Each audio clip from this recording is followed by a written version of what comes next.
हमने अम्ल की क्रिया क्षार से पढ़ी, फिर हम लोगों ने अम्ल की क्रिया धातु से और फिर क्षार की भी क्रिया धातु से पढ़ ली। अब हमको आगे पढ़ना है अम्लों की क्रिया। किससे करवानी है? केवल धातु से नहीं करवानी। अब की बारी अम्ल की क्रिया धातु कार्बोनेट से करवानी है। अम्ल की क्रिया धातु कार्बोनेट से या फिर अम्ल की क्रिया धातु हाइड्रोजन कार्बोनेट से करवानी है। तो पहले हम ये जानते हैं कि आखिर धातु कार्बोनेट या फिर धातु हाइड्रोजन कार्बोनेट क्या होते हैं। नाम से मालूम चल रहा है, आगे आ रहा है धातु, मतलब एक धातु लिखी हुई होगी। धातु कुछ भी हो सकती है, जैसे सोडियम, जिंक, मैग्नीशियम, कैल्शियम। पीछे लिखा हुआ आ रहा है कार्बोनेट, मतलब पीछे हमेशा CO3 होगा। आप जानते हो जब भी पीछे CO3 आता है तो अपन कार्बोनेट कहते हैं। तो आगे कोई सी भी धातु हो सकती है, लेकिन पीछे पक्के से क्या आएगा? CO3, मतलब कार्बोनेट। तो फिर ऐसे यौगिक को हम कहेंगे धातु कार्बोनेट। सपोज करो अगर हम धातु सोडियम ले रहे हैं तो क्या बन जाएगा? Sodium carbonate. अगर हम धातु कैल्शियम ले रहे हैं तो क्या बन जाएगा? Calcium carbonate. अब हम पढ़ते हैं कि धातु हाइड्रोजन कार्बोनेट क्या होता है। यहाँ भी नाम से मालूम चल रहा है, आगे तो होना चाहिए धातु, अब पीछे हाइड्रोजन कार्बोनेट बनाने के लिए 100% पीछे HCO3 होना चाहिए। तो पढ़िए धातु हाइड्रोजन कार्बोनेट। तो धातु कार्बोनेट में तो धातु के पीछे केवल CO3 और धातु हाइड्रोजन कार्बोनेट में धातु के पीछे आ जाएगा HCO3, हाइड्रोजन कार्बोनेट। अब अम्ल की क्रिया करवानी है तो हम क्या करते हैं? सबसे पहले कराते हैं धातु कार्बोनेट से। तो धातु कार्बोनेट से कराने के लिए मेरे को एग्जाम्पल लेना पड़ेगा धातु कार्बोनेट का। तो देखो, धातु कार्बोनेट का एग्जाम्पल लेने के लिए मैं धातु तो लेना चाह रहा हूं Na, और जो कार्बोनेट होगा वो तो पीछे लगेगा ही। अब देखते हैं कि आखिर कैसे बनेगा यौगिक। आप सब जानते हो, आपने धातु Na ली है तो Na हमेशा Na+ के फॉर्म में मिलता है ना। और कार्बोनेट आ रहा है तो CO3 एक आयन आपको याद होता होगा, CO3-2 होता है। तो बनाए इन दोनों से हम क्या बनाएंगे? एक बनाएंगे यौगिक, और वो यौगिक क्या कहलाएगा? धातु कार्बोनेट। संयोजकता है 1, नीचे आएगा Na। संयोजकता है 2, नीचे आएगा CO3। ये इधर Na के नीचे आ जाएगा 2 और पूरे CO3 के नीचे आ जाएगा ये 1। अब एक तो लिखते ही नहीं है, तो ये क्या बन गया? Na2CO3। तो क्या बन जाएगा? ये सोडियम कार्बोनेट, क्योंकि आगे सोडियम है। तो सोडियम कार्बोनेट को NaCO3 मत लिख देना, कहीं बोलो कि आगे केवल धातु लिख दी और पीछे कार्बोनेट CO3। नहीं, सोचना पड़ेगा ना। देखो हमने पूरा सिस्टम से पढ़ा, Na+ की फॉर्म में मिलता है, कार्बोनेट -2 की फॉर्म में मिलता है। तो सॉल्व करने पर Na2CO3 को कहना पड़ेगा सोडियम कार्बोनेट। तो हमने ये बना लिया सोडियम कार्बोनेट। अब ऐसे जब हमको धातु हाइड्रोजन कार्बोनेट से भी तो करानी पड़ेगी रिएक्शन, तो इसका एग्जांपल भी देख लेते हैं। तो इसके लिए सिंपल आएगा यहाँ पे Na, तो सोडियम, H मतलब हाइड्रोजन और CO3 मतलब कार्बोनेट। तो इसको तो कहोगे सोडियम कार्बोनेट। याद कर लेना सूत्र, Na2CO3। Na2CO3 सोडियम कार्बोनेट, और NaHCO3 को कहते हैं सोडियम हाइड्रोजन कार्बोनेट। अब इन दोनों से हम कराएंगे किसकी रिएक्शन? अम्लों की रिएक्शन। तो देखो, अम्ल के रूप में मैंने लिया HCl, नाम पता ही होगा, याद हो गया होगा, हाइड्रोक्लोरिक अम्ल। तो ये है हमारा अम्ल। यहाँ पे हम ले रहे हैं धातु कार्बोनेट। तो धातु कार्बोनेट का एग्जांपल तो ये रहा, नाम क्या है इसका? Sodium carbonate. तो देखिए Na2CO3, ये बन जाएगा हमारा सोडियम कार्बोनेट। ठीक है। तो अब आपको याद रखना है, जब भी अम्लों की क्रिया सोडियम कार्बोनेट से कराई जाती है ना, तो 3 चीज बनती हैं। एक बनता है लवण। तो देखो लवण तो हर जगह बन ही रहा है। साथ में अब यहाँ पे क्या बनेगा? एक बनेगी CO2 गैस और एक बन जाएगा जल। आपको याद रखना है, फिक्स याद रखना है, एक तो बनेगी CO2 गैस, एक बन जाएगा जल। एक बार रिवाइज कर लेते हैं। जब अम्ल की क्रिया केवल क्षार से करते थे तो उदासीनीकरण क्रिया के फलस्वरूप लवण और सिर्फ जल बनता था। जब अम्लों की क्रिया धातु से करवाते थे तो लवण के साथ हाइड्रोजन गैस बनती थी। लेकिन जब अम्ल की क्रिया धातु कार्बोनेट से करवा रहे हैं तो लवण भी बनेगा, जल भी बनेगा, और साथ में एक एक्स्ट्रा चीज बनेगी जिसका नाम होगा कार्बन डाइऑक्साइड गैस। तो भाई अब कार्बन डाइऑक्साइड गैस तो पता ही होता है, CO2 होता है, जल भी पता होता है, H2 होता है। अब बचा कुचा क्या बन जाने वाला है? बचा कुचा लवण बन जाने वाला है। तो हम देखते हैं कि आखिर यहाँ पे लवण क्या बनेगा। तो इसलिए रिएक्शन बैलेंस करके देखना पड़ेगा। तो देखो राइट साइड में जब हमने जल बना दिया, क्योंकि हमको पता था जल बनने वाला है, तो यहाँ पे H कितने हैं, 2 हैं, हाइड्रोजन 2 हैं, तो लेफ्ट साइड में भी कितने होने चाहिए, 2 ही होने चाहिए। तो आप खुद देखो क्या लेफ्ट साइड में केवल एक हाइड्रोजन नहीं है, तो हमको यहाँ पे क्या करना पड़ेगा, हमको यहाँ पे आगे 2 लगाना पड़ेगा बैलेंस करने के लिए। हम राइट साइड में ऑक्सीजन गिन लेते हैं कितने हैं, देखो 2 और 1 ये 3 ऑक्सीजन। अब हम लेफ्ट साइड में देखते हैं कि 3 ऑक्सीजन है, हाँ देखो लेफ्ट साइड में O3 3 ऑक्सीजन है, तो ऑक्सीजन बैलेंस हो गया, हाइड्रोजन बैलेंस हो गया, बच गया कार्बन। कार्बन देखो राइट साइड में 1 है, और लेफ्ट साइड में आते हैं, देखो लेफ्ट साइड में भी Na2C केवल 1 कार्बन है, सब कुछ बैलेंस है। तो अब बचा कुचा क्या बन जाएगा, लवण बन जाएगा। तो देखते हैं क्या बच रहा है, Cl बच रहे हैं 2, हमारे पास Cl बच रहे हैं 2, और Na2, और हमारे पास सोडियम भी कितने बच रहे हैं, सोडियम भी बच रहे हैं 2। तो Na और Cl से तो NaCl बनता है ना, और आगे क्या लगाना पड़ेगा, 2 लगाना पड़ेगा, क्योंकि 2 ही तो सोडियम है और 2 ही Cl है। तो यहाँ पे हमारा लवण बन जाएगा सोडियम क्लोराइड, मतलब नमक, सोडियम क्लोराइड। तो याद रखना अम्लों की क्रिया जब धातु कार्बोनेट से करवाते हैं तो 3 चीज बनती हैं, फिक्स है, पहला लवण, दूसरा जल, और तीसरा कार्बन डाइऑक्साइड गैस। ये दोनों तो हम बिना सोच समझ के लिख लेते हैं, और जो बच जाता है उससे क्या बन जाता है, लवण। इस रिएक्शन में जो लवण बना है वो बना है सोडियम क्लोराइड। अब हमको पढ़ना है अम्लों की क्रिया धातु हाइड्रोजन कार्बोनेट से। तो देखो मैं यही रिएक्शन ले रहा हूं, अम्ल के रूप में मैंने लिया HCl, यहाँ पे लिखना पड़ेगा अम्ल, क्रिया करवा रहे हैं धातु हाइड्रोजन कार्बोनेट, तो हम ले लेते हैं सोडियम हाइड्रोजन कार्बोनेट। यहाँ पे Na2 नहीं आता, ये केवल NaHCO3। क्रिया करते हैं, सेम यहाँ पर भी वही 3 चीज बनती हैं, पहला बनने वाला है लवण, प्लस दूसरा बनने वाला है CO2 गैस, और प्लस में तीसरा बनने वाला है जल, जिसको अपन कहते हैं H2O। तो ये भी पता लग गया, ये भी पता लग गया। अब देखते हैं कि आखिर लवण क्या बनेगा, जो बचा कुचा होगा वो लवण होगा। तो जल्दी से देखो, हाइड्रोजन 2 चाहिए, क्या लेफ्ट साइड में 2 है, हाँ 1 और 1 2 है। ऑक्सीजन 2 और 1 3 चाहिए, लेफ्ट साइड में भी 3 है, सब कुछ बैलेंस है। बचा हुआ क्या बन जाएगा हमारा आंसर, एक तो रह गया है Cl, केवल एक रह गया है Na, तो NaCl से क्या बन जाएगा, दोबारा से लवण बन जाएगा NaCl।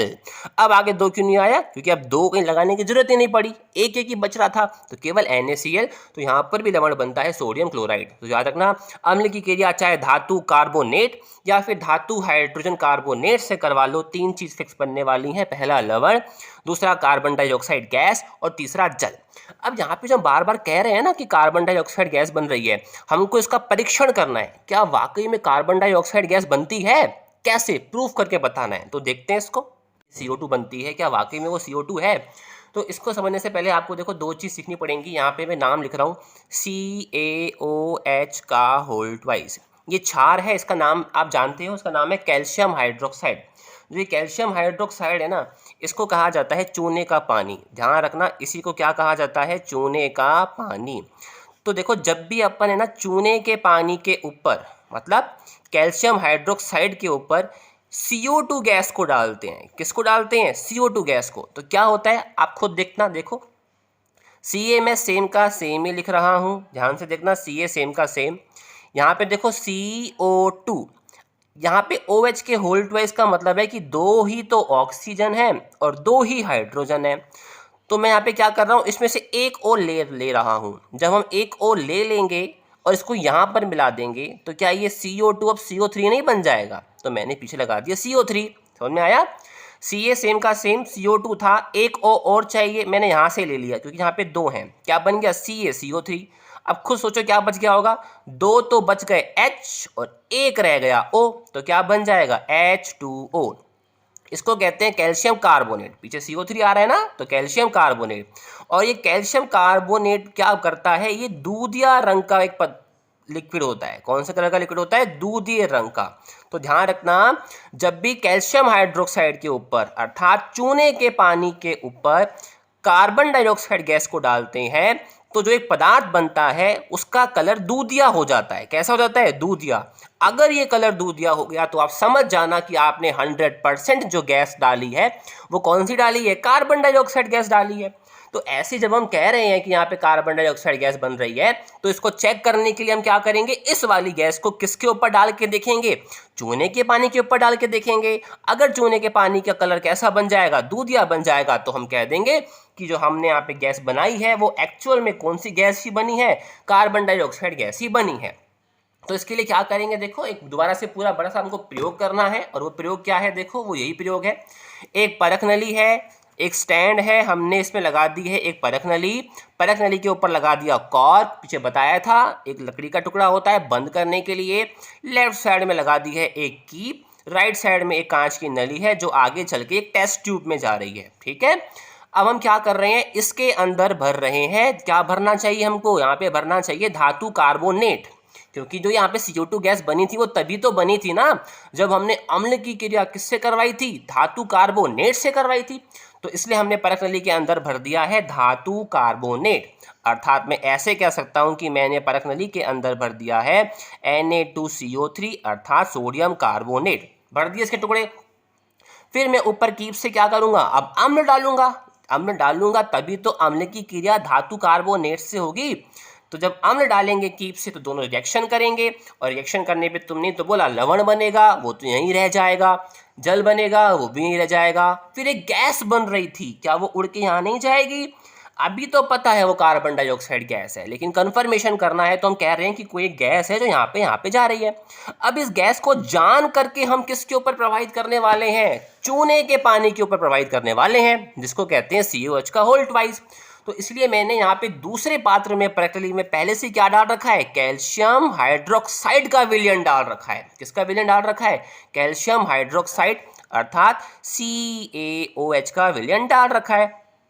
अब क्या गैस इस पाइप से होती हुई इसमें नहीं आ जाएगी, अगर ये विलयन कैसा बन जाए, दूधिये रंग का बन जाए, तो हम समझ जाएंगे कि यहाँ से जो गैस आ रही है वो कौन सी आ रही है, कार्बन डाइऑक्साइड गैस आ रही है।